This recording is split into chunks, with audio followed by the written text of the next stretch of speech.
Hi friends, welcome back. Poco F1 കഴിഞ്ഞ് Poco F2 നമ്മൾ കാത്തിരിക്കാൻ വേണ്ടിയിട്ട് കുറെ നാളെ 2012 Poco F1 ഇറങ്ങിയത്. ആ ഒരു വർഷത്തെ ഏറ്റവും മികച്ച ഫോണായിരുന്നു Poco F1 എന്ന് പറയുന്ന ഫോൺ. പല ന്യൂനതകളും പലരും പറഞ്ഞുവെങ്കിലും അതൊരു ബെസ്റ്റ് ഫോണായിരുന്നു. ഇപ്പോഴും ഈ ഒരു പ്രൈസ് സെഗ്മെന്റിൽ 20,000 താഴെ നോക്കിയാൽ ഏറ്റവും പവർഫുൾ ആയ പ്രോസസ്സറുള്ള ഫോൺ അത് തന്നെയാണ്. സോ Poco F1 2018 ഒരു ബെസ്റ്റ് ഫോണായിരുന്നു. അതിനുശേഷം Poco F2 നമ്മൾ ഒരുപാട് എക്സ്പെക്ട് ചെയ്ത് കാത്തിരുന്നെങ്കിലും ഇതുവരെയും വന്നില്ല. ഈ അടുത്ത കാലത്ത് കേട്ടു 732 എന്ന് പറയുന്ന പ്രോസസ്സർ വെച്ചുകൊണ്ടായിരിക്കും വരിക എന്ന്.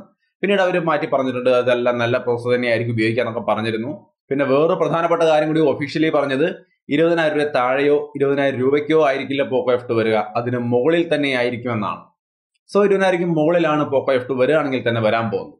അങ്ങനെയാണെങ്കിൽ ആ Poco F1ന്റെ പ്രത്യേകത എന്തായിരുന്നു വെച്ച് കഴിഞ്ഞാൽ അതൊരു ഫ്ലാഗ്ഷിപ്പ് കില്ലറായിരുന്നു. പണ്ടൊക്കെ OnePlus ഫോണുകൾ ഫ്ലാഗ്ഷിപ്പ് കില്ലറായിരുന്നു. ആ OnePlus ഫോണിനെ കില്ല് ചെയ്യുന്ന തരത്തിലാണ് Poco F1 വന്നത്. സോ ഫ്ലാഗ്ഷിപ്പ് കില്ലറുടെയും കില്ലറായിട്ടാണ് Poco F1 വന്നത്. ഇപ്പോൾ Poco F2 വരുമ്പോഴും അതേപോലത്തെ ഒരു ഇമ്പാക്ട്, ഒരു ഫ്ലാഗ്ഷിപ്പ് കില്ലർ തന്നെയാണ് നമ്മൾ എക്സ്പെക്ട് ചെയ്യുന്നത്, അല്ലേ? അങ്ങനെയാണെങ്കിൽ Poco F2 വന്നു കഴിഞ്ഞു. Poco F2 പറഞ്ഞത് Poco എന്ന ബ്രാൻഡ് അല്ല ഇറക്കിയിരിക്കുന്നത്, മോട്ടോ ആണ്. മോട്ടോ എഡ്ജ് എസ് എന്ന പേരിലാണ് ഈ ഫോൺ വന്നിരിക്കുന്നത്. ഇതാണ് നിങ്ങൾ കാണുന്ന ഈ ഫോണാണ് Pocoയുടെ F2 എന്ന് പറയുന്ന ഫോൺ. അങ്ങനെ അല്ലെങ്കിൽ ആ ഒരു രീതിയിൽ നമ്മൾ എക്സ്പെക്ട് ചെയ്തിരുന്ന ഫോൺ എന്ന് പറയുന്നത്. കാരണം ഇതിനകത്ത് ഏറ്റവും പുതിയ സ്നാപ്ഡ്രാഗൺ 870 എന്ന് പറയുന്ന പ്രോസസ്സറാണ്. അത് 3.2 GHz ക്ലോക്ക് സ്പീഡിലാണ് വർക്ക് ചെയ്യുന്നത്. ARM Cortex A78 തന്നെയാണ് അതിൽ വർക്ക് ചെയ്യുന്നത്, അത് ഓർക്കണം. ഒപ്പം തന്നെ LPDDR5 റാമും UFS 3.1 സ്റ്റോറേജും കാര്യങ്ങളും ഒക്കെ ഇതിനകത്ത് വരുന്നുണ്ട്. സോ ഒരു പക്ക ഫ്ലാഗ്ഷിപ്പ് ഫോണാണ്. ഇതിന്റെ പവർ നോക്കിയാൽ സ്നാപ്ഡ്രാഗൺ 888 എന്ന് പറയുന്ന ഏറ്റവും പുതിയ പ്രോസസറിന്റെ അത്രയും ഒരു പവർ ഉണ്ടാവില്ല. ബട്ട് നമുക്ക് ഈ 870 എടുത്താലും 888 നമ്മൾ കാര്യമായിട്ട് മിസ് ചെയ്യാനൊന്നും പോകുന്നില്ല. കാരണം ഇത് രണ്ടും ലേറ്റസ്റ്റ് പ്രോസസർ തന്നെയാണ്. രണ്ടിലും ഒരു നോർമൽ യൂസർ ആണെങ്കിൽ, അത്യാവശ്യം ഗെയിം കളിക്കുന്ന ആളാണെങ്കിലും, പ്രത്യേകിച്ച് 888 എടുക്കാത്തത് കൊണ്ട് നമുക്ക് വലിയ നഷ്ടം വന്നൊന്നും ഒരു കാരണവശാലും ഫീലില്ല. കാരണം അത്രയും നല്ല പ്രോസസർ തന്നെയാണ് സ്നാപ്ഡ്രാഗൺ 870.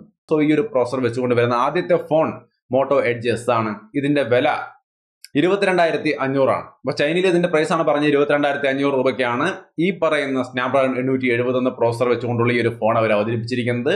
ഷൗമി പറഞ്ഞ ആ ഒരു പോക്കോ ബ്രാൻഡ് പറഞ്ഞതനുസരിച്ച് 20,000 മുകളിൽ തന്നെയാണ് Poco F2 വരിക എന്നാണ്. അങ്ങനെയാണെങ്കിൽ ഇനി Poco F2 വരുമ്പോൾ ഈ മോട്ടോ എഡ്ജ് എസിനേക്കാൾ പ്രൈസ് കുറച്ച് ഇതിനേക്കാൾ നല്ല സ്പെക്കിൽ വന്നാലാണ് ഇതിന് മാർക്കറ്റിൽ ഒരു പണ്ട് Poco F1 ഉണ്ടാക്കിയ ഒരു ഇമ്പാക്ട് ഉണ്ടാക്കാൻ പറ്റുള്ളൂ.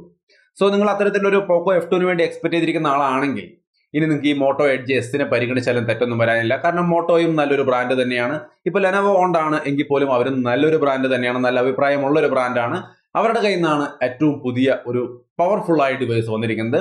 എല്ലാവരും റിവ്യൂ ആരൊക്കെ എവിടെയൊക്കെ നിങ്ങൾ വായിച്ചു നോക്കിയാൽ അവിടെയൊക്കെ 2021 flagship killer, first flagship killer എന്ന് പറയുന്നത് ഈ ഒരു ഫോൺ തന്നെയാണെന്നാണ് പറയുന്നത്.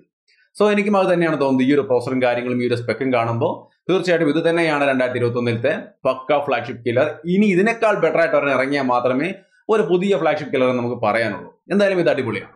ഇനി ഇതിന്റെ ഡിസൈനും മറ്റു കാര്യങ്ങളും നോക്കിക്കഴിഞ്ഞാൽ 6.7 ഇഞ്ച് വരുന്ന ഫുൾ HD പ്ലസ് ഡിസ്പ്ലേ ആണ്. 90 Hz റീഫ്രഷ് റേറ്റ് ഉള്ള LCD ഡിസ്പ്ലേ ആണ് വരുന്നത്. HDR10 ഒക്കെ സപ്പോർട്ട് ചെയ്യുന്നുണ്ട്. സോ HDR10 ക്വാളിറ്റി ഒക്കെ ഉള്ളതുകൊണ്ട് തന്നെ നമുക്ക് AMOLEDനെ കാര്യമായിട്ട് മിസ് ചെയ്യില്ല. നിങ്ങൾ AMOLED ഡിസ്പ്ലേ ഉപയോഗിച്ച് ശീലമുള്ളവരാണെങ്കിൽ തീർച്ചയായിട്ടും ചിലപ്പോൾ മിസ് ചെയ്തേക്കും. എങ്കിൽ പോലും ഒരു നല്ല ഡിസ്പ്ലേ ക്വാളിറ്റി നമുക്ക് ഇവരുടെ ഫോണിൽ എക്സ്പെക്ട് ചെയ്യാം. പിന്നെ ഒരു പ്രധാനപ്പെട്ട കാര്യം, എഡ്ജിന്റെ ഒരു വെർഷനാണ് എഡ്ജ് എസ് എന്ന് ആരും വിചാരിക്കരുത്. പേര് മാത്രമേ ഉള്ളൂ, എഡ്ജ് ഇല്ല, ഫ്ലാറ്റ് ഡിസ്പ്ലേ ആണ്. പേരിൽ മാത്രമേ എഡ്ജ് കൊടുത്തിട്ടുള്ളവര്, ഫ്ലാറ്റ് ഡിസ്പ്ലേ തന്നെയാണ്. എങ്കിലും ഓവറോൾ ഗുഡ്. ഈ ഒരു പ്രൊസസർ ഉണ്ട്, ഈ ഒരു പ്രൈസിനാണ് വരുന്നത് എന്നുള്ളത് കേൾക്കുമ്പോൾ തന്നെ ഞാൻ ഓവറോൾ ഈ ഒരു ഫോണിന്റെ കാര്യത്തിൽ സാറ്റിസ്ഫൈഡ് ആണ്. പിന്നെ ഇവിടെ എഡ്ജ് എന്ന പേരിട്ടിട്ട് ഫ്ലാറ്റ് ഡിസ്പ്ലേ വെച്ചിരിക്കുന്നത് മാത്രമാണ് ഒരു ചെറിയ കല്ലുകടി.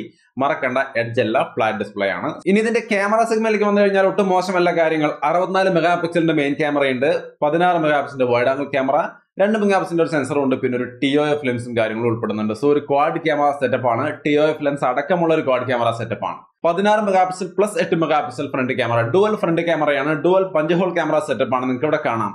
ഇതിനകത്ത് 6K video recording, 6K 8K ഇല്ല, 6K വീഡിയോ റെക്കോർഡിംഗ് സാധ്യമാണ്. 4K ആണെങ്കിൽ 60 ഫ്രെയിം പെർ സെക്കൻഡ് വരെ നമുക്ക് ഷൂട്ട് ചെയ്യാൻ സാധിക്കും. സോ ക്യാമറ സ്പെക്ക് നോക്കിയാലും ഒരു കിഡിലൻ സെറ്റപ്പ് ആണ്. 6K ഒക്കെ ഷൂട്ട് ചെയ്യാൻ കഴിയുന്ന തരത്തിലുള്ള ഒരു കിഡിലൻ ക്യാമറ സെറ്റപ്പ് ആണ് ഇവർ കൊടുത്തിരിക്കുന്നത്. ഫ്രണ്ടിൽ ഡുവൽ ക്യാമറയും കൊടുത്തിട്ടുണ്ട്. ഓവറോൾ ക്യാമറയുടെ ഭാഗം നോക്കിയാലും ഇംപ്രസീവ് ആയ ഒരു സെറ്റപ്പ് തന്നെയാണ് കൊടുത്തിരിക്കുന്നത്. ബാറ്ററി ആണെങ്കിൽ ഒട്ടും മോശമല്ല, 5000 mAh ബാറ്ററിയും 20 വാട്ട് ഫാസ്റ്റ് ചാർജിംഗ് ഉണ്ട്. ഫാസ്റ്റ് ചാർജിങ്ങിന്റെ കാര്യത്തിൽ നോക്കിയാൽ 65 വാട്ടൊക്കെ റിയൽമി 7 പ്രോയിലൊക്കെ കിട്ടുന്നുണ്ട്. മറ്റ് ബ്രാൻഡുകൾ കൂടുതൽ തരുന്നു എന്നൊക്കെ ചിന്തിക്കാം. ബട്ട് ഈ ഒരു ഫോണിന്റെ കാര്യത്തിലേക്ക് 22,500 രൂപയ്ക്ക് ബേബി ഇന്ത്യയിലേക്ക് വരുമ്പോൾ സെയിം വേരിയന്റിന് ചിലപ്പോൾ 25,000 രൂപ താഴെ വില വരാം. അങ്ങനെയാണെങ്കിൽ പോലും ഈ ഒരു പ്രോസസ്സറും ഈ ഒരു പെർഫോമൻസ് ഡിപ്പാർട്ട്മെന്റും ഈ ഒരു ഡിസൈനും അതേപോലെ തന്നെ ഈ dual punch hole camera setup അടങ്ങുന്ന ഡിസൈനും ഈ ഒരു ക്യാമറ സെറ്റപ്പും 6K ഷൂട്ടിങ്ങും 5000 mAh ബാറ്ററി ഇതെല്ലാം പരിഗണിക്കുമ്പോൾ ഇത്രയും നല്ലൊരു പെർഫോമൻസ് ഉള്ള ഫോൺ എന്ന രീതിയിൽ ഈ ഒരു ഫോൺ ഈ പ്രൈസിന് എങ്ങനെ പോയാലും വെർത്തായ ഒരു ഫോണായിട്ട് തന്നെയാണ് എനിക്ക് തോന്നുന്നത്. മിനിമം 25,000 താഴെയെങ്കിലും ഇവർക്ക് ഇവിടെ ഇന്ത്യയിൽ ഇറക്കാൻ സാധിച്ചാൽ തീർച്ചയായിട്ടും ഒരു ഉഗ്രം ഫോണായിരിക്കും. എന്നെ സംബന്ധിച്ച് പോക്കോ F2 വേണ്ടി നമ്മൾ കാത്തിരുന്നിട്ട് അവസാനം നമ്മുടെ കയ്യിലേക്ക് എത്തിയിരിക്കുന്നത് മോട്ടോയുടെ കയ്യിൽ നിന്നുമാണ്. മോട്ടോ എഡ്ജസ് ഒരു കിടിലൻ ഫോണായിട്ടാണ് തോന്നിയത്. സോ നിങ്ങളുടെ അഭിപ്രായങ്ങൾ തീർച്ചയായിട്ടും കമന്റായി ഷെയർ ചെയ്യാം. കൂടുതലൊന്നും ഞാൻ ഇവിടെ ഇനി പറയുന്നില്ല. ഒരു പോക്കോ F2 ഒക്കെ പ്രതീക്ഷിച്ചിരിക്കുന്ന ആൾക്കാരുടെ മുമ്പിലേക്ക് ഞാൻ ഈ ഒരു ഫോണിനെ പരിചയപ്പെടുത്തുന്നത് മാത്രമേ ഉള്ളൂ. ഇത് ഇന്ത്യയിലേക്ക് വരുമ്പോൾ നമുക്ക് ഇതിന്റെ റിവ്യൂസും കാര്യങ്ങളൊക്കെ നോക്കാം. കാരണം ഇത് മൈ UI എന്ന് പറയുന്ന അവരുടെ പുതിയ UI ആണ്. സ്റ്റോക്ക് ആൻഡ്രോയിഡ് അല്ല അവർ പറഞ്ഞിരിക്കുന്നത്. ബട്ട് ഇന്ത്യയിലേക്ക് വരുമ്പോൾ ചിലപ്പോൾ സ്റ്റോക്ക് ആൻഡ്രോയിഡ് ആയേക്കാം. എന്തായാലും ഇന്ത്യയിലേക്ക് വരുമ്പോൾ അത് എങ്ങനെ ഉണ്ടാവും ഇവിടെ വന്ന് റിവ്യൂസ് ഒക്കെ നോക്കിയിട്ടേ നമുക്ക് പറയാൻ പറ്റുള്ളൂ. ബട്ട് സ്പെക് വൈസ് എന്തായാലും ഇംപ്രസീവ് ആണ്. നിങ്ങളുടെ അഭിപ്രായങ്ങൾ തീർച്ചയായിട്ടും കമന്റായി ഷെയർ ചെയ്യും. വീഡിയോ ഇഷ്ടപ്പെട്ടാൽ ലൈക്ക് ചെയ്തും ഷെയർ ചെയ്തൊക്കെ നമ്മളെ സപ്പോർട്ട് ചെയ്യാം. വീണ്ടും മറ്റൊരു വീഡിയോ ആയിട്ട് കാണുമുണ്ടാം.